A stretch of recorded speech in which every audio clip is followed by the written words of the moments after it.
Men.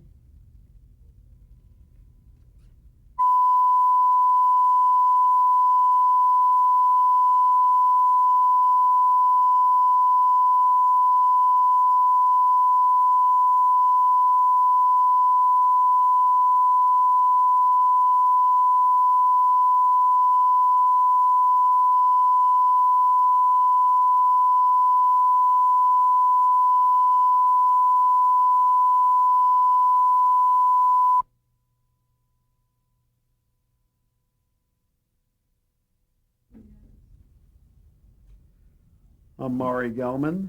This is Tuesday, May 20th. I'm conducting an interview with Delbert Mann in Hollywood, California. Mr. Mann, for the record, would you tell us what your full name is? Delbert Martin Mann, and I was a junior once upon a time. Was that your name on your birth certificate? Yes, it is. And what did your friends call you? You have a nickname? Del. Del. And your birth date? January 30th, 1920. And where were you born? I was born in Lawrence, Kansas. College town. College town. My father was a beginning professor at the University of Kansas at that time. Tell us about your childhood. Left Lawrence when I was about 6. Dad moved to Bucknell in Lewisburg, Pennsylvania. Lived there for 2 years. Went to Chicago for 1 year where he was working on his PhD. Went to the University of Virginia, Charlottesville, Virginia for a couple of years. And then down to Nashville, Tennessee, which is where I went, finished grammar school, went to high school, went to college. I call that home. That's where all our closest friends are. And we've maintained a close relationship with Nashville through the years. My wife was born and brought up there. We were classmates at Vanderbilt. So that has been our home for a long time. Was your father always an educator? Yes, he began, I think, with desires to be a missionary. And for that purpose, he went to Robert College in what was then Constantinople, now Istanbul, in 1914, just as the First War broke out. He taught there for 3 years, came back to the States, went into the American Army, went back to France, and served in a medical field hospital just behind the lines during the American portion of World War I. Came home and got married, and I was the immediate offspring therefrom. Did you have any siblings? 2 sisters, both younger. My eldest sister died just 2 or 3 months ago. My youngest sister lives still in Nashville. Your mother was a homemaker? Or? Mother also wanted to be a missionary. She trained for that by taking nurses training, by taking educational training. She taught school. She was a very active social worker on the Nashville Board of Education, PTA, Russian war relief during the war. She was one of the founders of Planned Parenthood in Nashville. A very, very active lady, in addition to become a wonderful mother. You moved around quite a bit when you were very young. Was that very difficult on you? I don't remember it as being so. Always hated to leave the friends that I had made at that point, but made new ones. And I think it probably widened my background more than it harmed me. What kind of games did you play? Did you play cops and robbers, cowboy and Indians, or did you do something a little more exotic than well, that? kick the can, you know. I was, during college particularly, vastly active in intramural athletics with great enthusiasm and no skill whatsoever. But it was all just on the intramural level, touch football, basketball, baseball. That was essentially it. And after years, I took up tennis and a little bit of golf, but again, with no coaching, no teaching, I was quite inept in all those things. Did you have an early interest in drama or the arts? Interest in theater, particularly in acting, I think came to me about the time I was a freshman in high school. Where it came from, I don't really know. I do know that one of the people most active in bringing my interest to into theater to the fore was Mrs. Inez Alder, who was the drama coach at Hume Fogg High School in Nashville, an extraordinary woman. What was the name of the high school? Alder, Hume Fogg, Hume-Fogg. She taught public speaking in all of the Nashville lower schools, and she coached all of the plays, directed all of the plays for the high school. And she did extraordinary things like full old-fashioned Count of Monte Cristo with huge 16-feet sets. I'm sure the evening of that show probably was spent mostly by the audience in waiting for the sets to be changed. But she was just an extraordinary teacher, and she got my interest going in theater. How did you participate in those productions? Acting, and became the sort of head of the drama club my senior year, and it became my greatest interest. When I went to Vanderbilt, there in Nashville, there was no theater, there was no building, there were no courses offered, but at the time I was a senior in Hume Fogg, the local community theater, the Nashville Community Playhouse, was established. And so I cheerfully joined in with all of their activities as a senior at Hume Fogg and then through my 4 years at Vanderbilt. What are some of the roles you played? George Gibbs in Our Town, Henry in Outward Bound, Leo Davis, the author in Room Service, the private who is killed at the end of the second act in What Price Glory, Mr. North and Mr. and Mrs. North, all the young straight juveniles. So I realized, well, that was the thing that I most enjoyed doing, got a tremendous kick out of it. I knew that I was not ever going to make my life as a professional actor. Why is that so?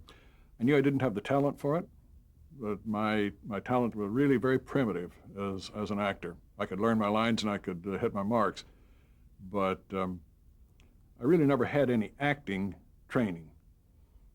After the war, I was fortunate to go to Yale Drama School on the GI Bill of Rights. I could never have made it other than the help that the GI Bill gave.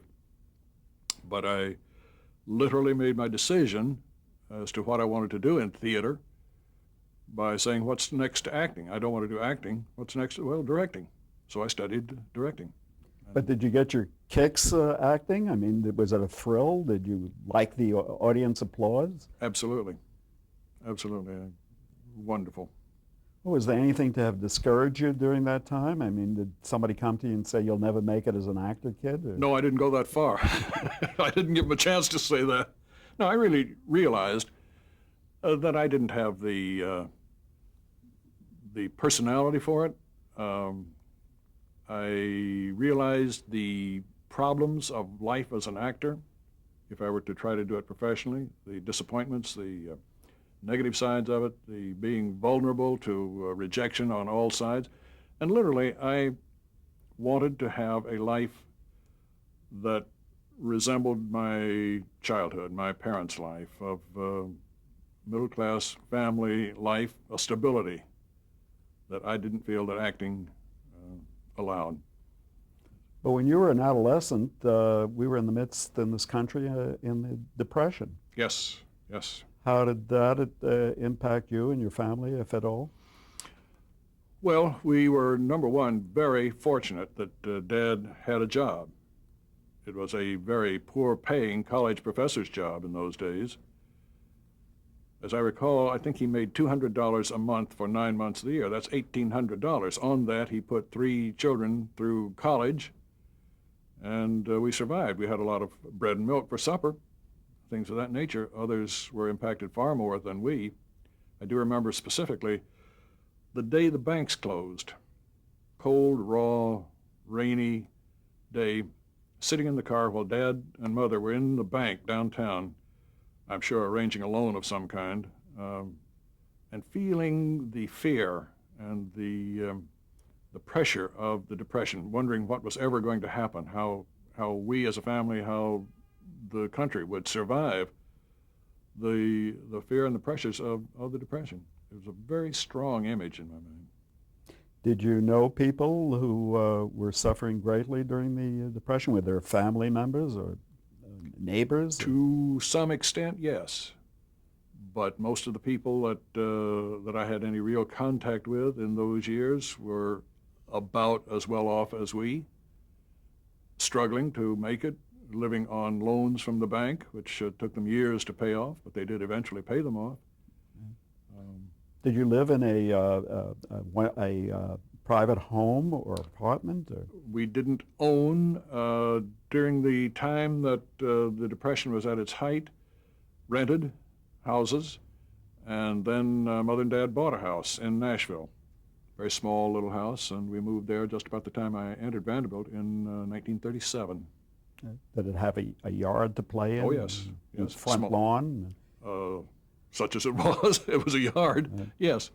A very pleasant little house out in the suburbs of Nashville. Franklin Delano Roosevelt was president, of course. How did your family feel about him?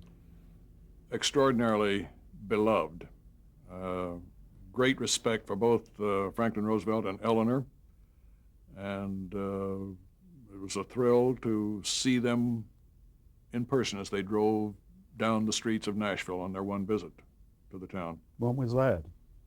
It would have been about 1935 or 6, I would guess. Were they on the campaign trail then? Not to my knowledge. I just remember seeing them, and it was a thrill to see them. The very first vote that I ever cast was cast for Franklin Roosevelt. I have, P.S., remained a Democrat all my life. You mentioned the Nashville Community Playhouse. Tell us, if you would, please, about your experiences there.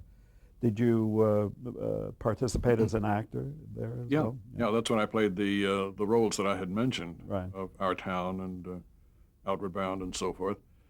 Also did walk-ons and helped build scenery and everything just to hang around the theater. It was an amateur theater, although we tended to call it non-professional, with a paid director and probably a paid business manager. The director, beginning the second year of the Playhouse's existence, was Fritz Kleibacher, a Yale drama graduate, who was quite an extraordinary man. He wrote, while he was at Yale, the last play that George Pierce Baker, the founder of the school, directed. And Fritz was the second person to really influence my deep love of theater. Very important man in my life. How did he influence you? I mean, what was his specific impact on you? Hard to detail, other than the fact that I had such a good time working for Fritz and working with him. I knew I got more joy out of being around the theater, being with the theater people, being on stage. It was a wonderful time in my life. Did you learn some of your future directorial techniques from him? Modestly. I really credit most of what I learned to the Yale Drama School and to learning while on the job. Yeah. The third person really vastly important in my life, and probably the most important career effect came from Fred Coe. Fred was about 4 or 5 years older than I, lived in Nashville, went to Peabody College, which was right across the street from Vanderbilt, and he ran a newly formed theater group at the Hillsborough Presbyterian Church. They did all sorts of plays. He wrote them, he directed them, produced them. He was very active with the local playhouse, and I met Fred at that time. You were at Vanderbilt at that point? I met Fred first when I was a senior at Hume Fogg. His group came to the Hume Fogg High School to do a one-act play one day, and that was our first meeting. We became very good friends. When he went off to Yale Drama School in about 38, I think it was, he sort of kiddingly but meaningfully told me that I was the person to take care of his soon-to-be wife, Alice Marie Griggs, and take her to the Playhouse parties and stand in for him, which I did. And she became a very close friend. Can you remember the details of that first meeting with Fred Coe? only that it took place in the back of the Hume Fogg Auditorium. I remember knowing who he was. He had heard of me. We had not met to that point. And I questioned him as to how he wanted his one-act play introduced. And he gave me a few sentences, and I introduced the play, and we're off and running. What were your first impressions of him? I can't remember, other than that he was a good friend. He was dedicated at that time to a life in the theater. That's what he really was going for. He went to Yale expecting to make his career in theater. After 2 years at Yale, 2 years of a 3-year course, he didn't stay to get his MFA. He took a job at Columbia, South Carolina, directing the town theater there, which was a theater very similar to the Nashville Theater in every way. He and the business manager were the only people paid. Alice Marie became the business manager when he went there to direct. It was a fairly run-down little theater, and the two of them really brought it back to life in the 4 years that they were there. Mm. When he left to go to New York, his intention was to try to break into theater. And he did a couple of small jobs as a stage manager on a couple of plays that closed out of town. And I believe was so discouraged at the prospects that they were preparing to leave New York when he got a job at NBC in a new thing called television, which was literally brand new. And this was about 1944, I think. And he quickly went from floor manager to director, and in no time at all became the outstanding director, producer-director in live television in its very infant days. Let me bring you back, if I may, to your own life and career. When did you enroll in Vanderbilt? In the fall of 1937. Was that the natural choice for you, since it was your hometown school? It's the only way that I could have afforded to go to a school like that. The costs were really very low at that time, but it was a private school, still is. But the fact that I could live at home and save all of that kind of money. I know that Mother and Dad took out a loan to get me through school, but I just could not afford to go away to a place like University of Tennessee or some other state school simply because the living expenses were more than we could handle. What was your major at Vanderbilt? Political science, a minor in economics and a minor in sociology. And you ask me, what am I going to do with that? And I say, I haven't a clue. I didn't know what I wanted to do. You don't recall why you went in that direction? I was interested in the teachers in the political science department. I was interested in the subject. And I thought about and could well have majored in either history or English.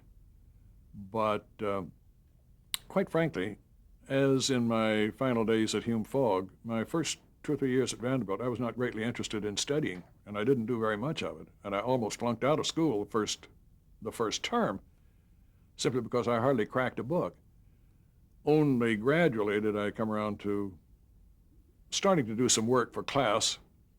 Listen, I really majored in extracurricular activities and having a good time. And I had a wonderful time at Vanderbilt. Met my future wife the first day we registered. Worked on the school paper for 4 years. She and I were the co-managing editors of it our senior year. I was president of the student council. I was in a fraternity. I was secretary of the fraternity. As I said, played intramural sports. Spent a lot of time at the Playhouse. I was on the honor council. I was on the athletic committee. I had a very good time. And while I didn't get a whole lot of classroom knowledge, I did receive a lot of very good education, Shakespeare and Milton, and a lot of English literature, English history, which has been great interest of mine for my whole life. But the extracurricular things that I did were the source of my education. They made me grow up. I think I became a better rounded person as a result of it. And I am very, very grateful that I followed the course that I did, which was to get a college degree, a bachelor's degree, without any real career focus. And it was only when I was in the service during the war that I made my decision that I wanted to try theater, and then studied my career choice and studied like a son of a gun. I worked like crazy for classes at Yale.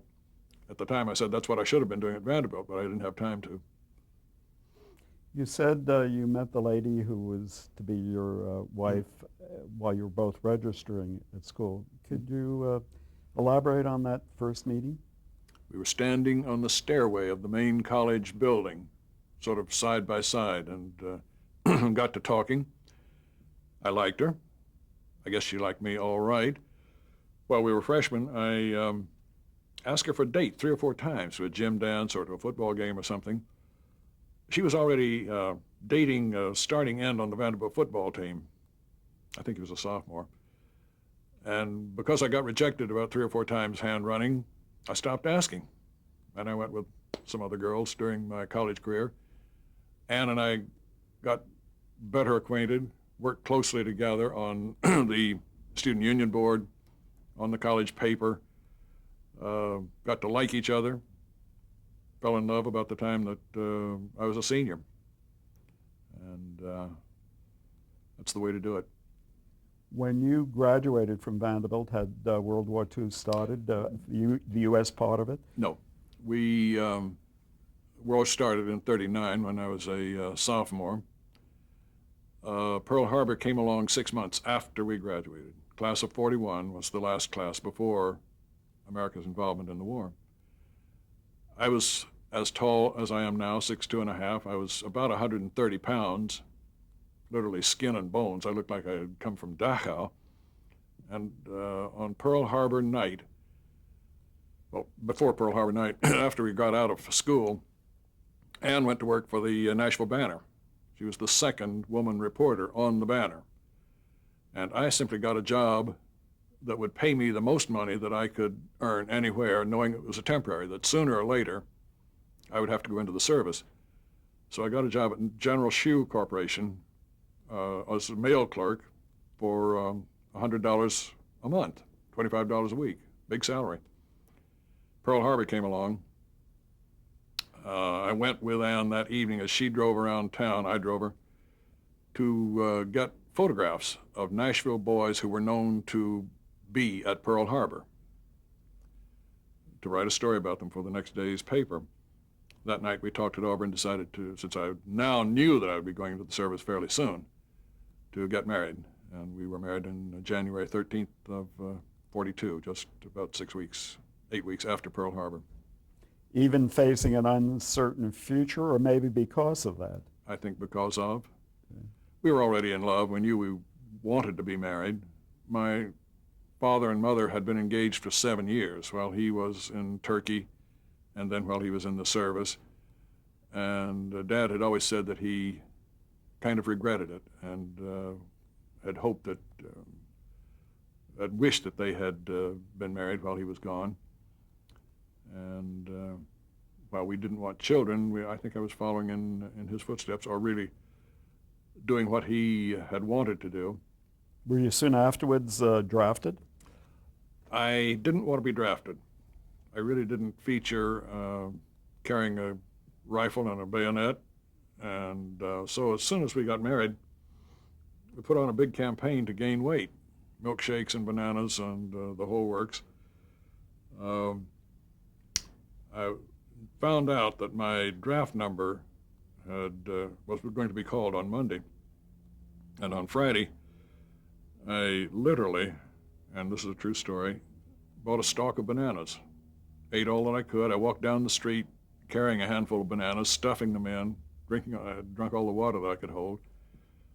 I finally ditched the rest of the bananas in a trash can on the way to the streetcar. I got on the streetcar and rode downtown to the Air Corps recruiting office, where I had been rejected for being underweight a time or two before. Stepped on the scales and I got in, just barely. What did you weigh at that 139. And that was the bare minimum? That was the minimum. 1 pound less than that and I wouldn't have made it. Why did you choose the Air Force, not the Marines, the Navy? Or?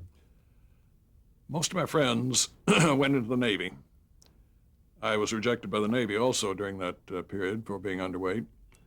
But I know that the reason, I didn't know it at the time, but I know now that the reason that I chose the Air Corps was the fact that my father had taken me in 1929 to see Wings, Buddy Rogers, Richard Arlen, and Clara Bow. And the romance of war in the air in World War I crept into my soul somehow. And it's a perfect illustration of what films can do for the services, Army, Navy, and Marines, is to have that kind of effect on people. And I was shooting a picture at San Diego Marine Base in 1960, peacetime. Went up to a long line of fresh recruits. They had just had their hair shaven. They were in their skivvy shorts. They were sweaty. They were dirty. They had big lumps on each arm where the needles had been shot into them from both sides. And they were standing in line to receive their uniforms. This is a volunteer service. You're not drafted for the Marines. You have to volunteer for it. And with the permission of the drill sergeant, I asked about a dozen of them, why did you volunteer for the Marines? I got about half of them to say, well, I don't know, my dad was a Marine, my buddy is a Marine, I don't know. Half of them, literally half of them said, I don't know, I seen a John Wayne picture once. What the film could do for recruiting and for the perception of the services, vividly illustrated by that. Well, the same thing with me and Wings. I know that that's where it came from. When were you inducted into the Air Force? November of 1942. And where did you do your basic training? Went into Nashville, the camp there, to be shipped first to Alabama. But I got pneumonia walking guard duty in the snow and the cold, and was in the hospital, and my class shipped out. So I was held over for a class, went one of the very few classes that was shipped from Nashville to the Texas Command. So I went to Texas, to San Antonio Aviation Cadet Center, to Cuero for primary training. I was down in the Turkey country near Victoria, to Waco for basic training, to Waco for another field at Waco for advanced training. Got my wings and commission there. Went to Fort Worth for B-24 training. I stayed in Texas for a whole year. I thought I'd never get out of Texas. Finally got a crew, Salt Lake City. Went to Topeka, Kansas, to stage for overseas. They were so crowded they couldn't accept us. Picked up my brand new silver B-24, flew to Lincoln, Nebraska, staged there, and then flew overseas, carrying my proud new plane. So you didn't want to be a bombardier or a navigator or a mechanic. You wanted to be a pilot. I wanted to be a pilot. Most everybody who went into the training had aspirations to be pilots. Those who washed out either went to bombardier or navigation training.